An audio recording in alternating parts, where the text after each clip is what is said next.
Trois-Rivières avec Jay de Bad Religion. Hi Jay, how are you? I'm great, how are you? I'm great too, thanks. Is that your first time in Trois-Rivières? No. No, you came in 2018, 17? I think this might be 4 or 5 times here. Oh yeah, really? Yeah, I think so. We've been here a lot. You like the crowd here? I do, yeah. We're trying to, obviously in the summertime people travel north from the big cities and come up and enjoy the, not weather, but scenery. Yeah. A lot of punk band like the Quebec crowd, and they really like Quebec festivals because the crowds are really in the very action energetic. Yeah. Exact. Is there an album in your discography that you consider underrated? There's a few. Oh yeah? Yeah, I think so. I think Recipe for Hate is probably the first one that's underrated, even though people really like it. It's the album that is before Stranger Than Fiction, which is the only album we've ever had that went gold. Okay. And historically, if you go to the record before the record that made a band popular, you'll find how that band became the band that made the record that people like. The next record that I would say would be the record after Stranger Than Fiction, which was The Grey Race. Okay. Which is strange that I'm bookending that album. But The Grey Race is underrated because Brett Gurewitz left as a songwriter, and Greg Graffin wrote 95% of the record, and Brian Baker, which was the new guitar player, came in and helped. And I think a lot of people wrote that record off because Brett left and didn't really know what we were going to do. Okay. And it just kind of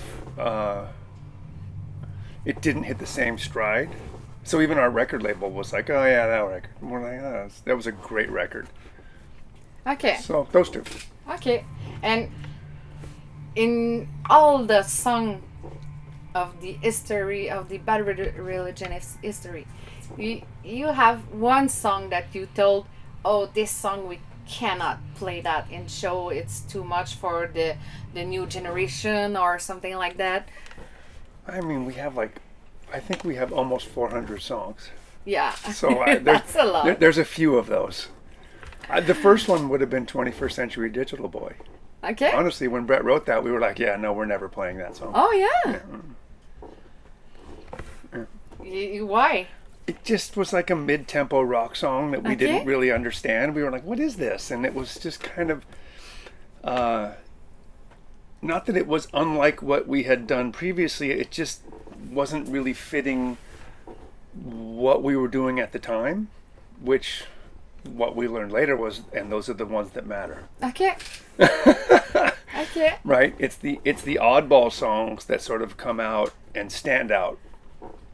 And if you look back at that record, we buried that song on side 2 of the vinyl because we were like, not that we were embarrassed of it, we just didn't know what to do with it. And when we started playing it live, people liked it. Oh, I really like that song. And they tell you that it's one of the most popular songs. But that's how far removed we were from what we thought we knew. Okay. Wow. Okay. Your longtime stage mates, NoFX, retired last year. Mm-hmm. Is that something you consider in the medium term, or can we expect to see you around for a long time still? They started about 5 years after us. So you consider 5 years again? No, Mike said they would quit 5 years after we quit. Okay. And I told Mike, we're going to go on 10 years after you stop. Okay. Just to prove you wrong. Okay. Nice. We still have 9 more years. Yeah. And you told that you are the best punk rock band of all the time. You heard that? I think so. Yeah. We're the best Bad Religion for sure. Yeah, you're the best, really. But what do you think about NoFX? I love NoFX. Yeah. But I love them like family, right? Oh, yeah. I think Mike is a great songwriter, and Eric Sandin is honestly one of my best friends. Okay. So they're more than just a band. It's rare to have a band that you're friends with and like their music. Most bands that you like their music, you don't know them. Yeah. And bands that you do know, their music is okay, whatever. But you don't say anything. You're my friend, and it's like, all right, you're okay. So NoFX is one of those rarities of like, oh, okay. you make good music, and I like you. Good bonus. Yeah, good bonus, effective. What's coming next? Is that an album or EP? You told in your I know. On your I social, know what I said. I know. I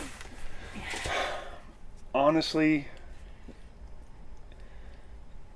the best answer that I can give about the future of Bad Religion is I don't know. Okay. And so that's a good answer right now, because I think not that long ago, what I did know was not good. Okay. And so now that I don't know, I feel better about that, because it's sort of it leaves open possibilities. Okay. And I think we had an idea to start working on some material. That's still a possibility. It's not as definite as it was in the beginning of the year. And this is just from my experience and knowing how this band works when it comes time to make an album. I've seen this process happen, okay, obviously 18 times.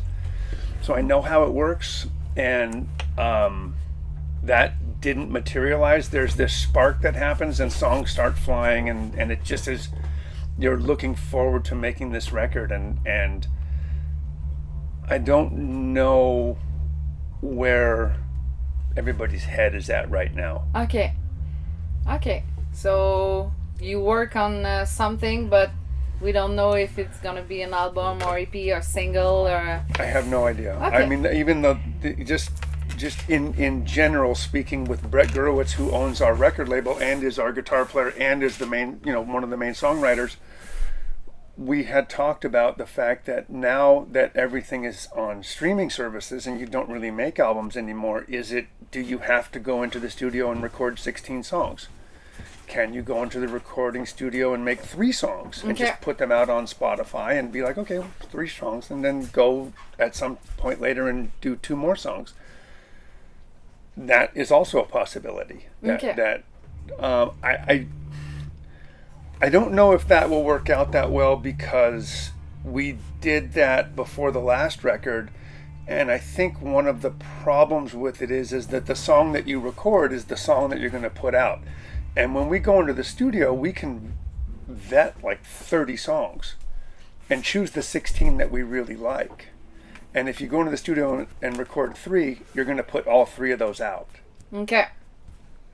So we will wait.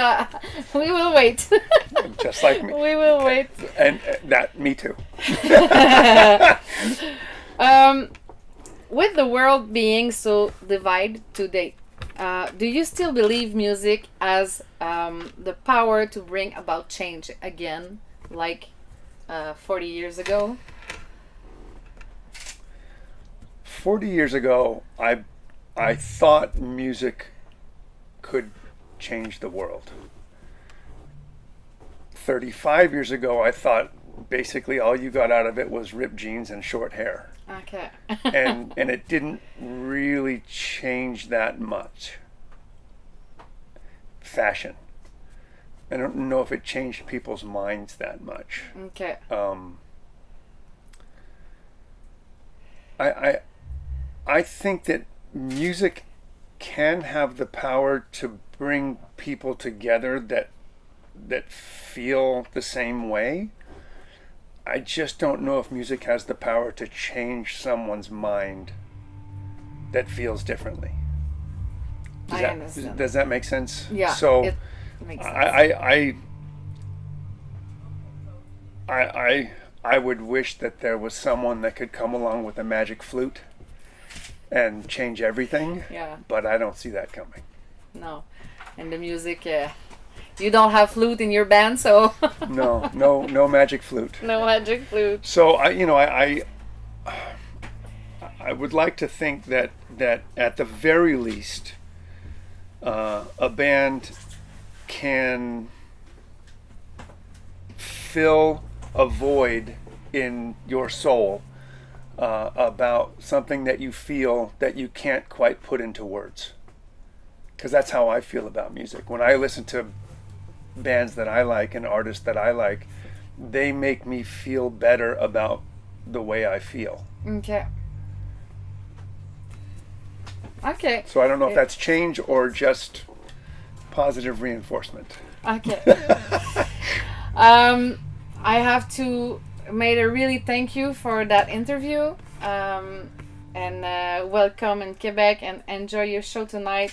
Thank you. I think I'm sure that it's gonna be a really good show, like every other show that I saw. So thank you. We try. Yeah, I know.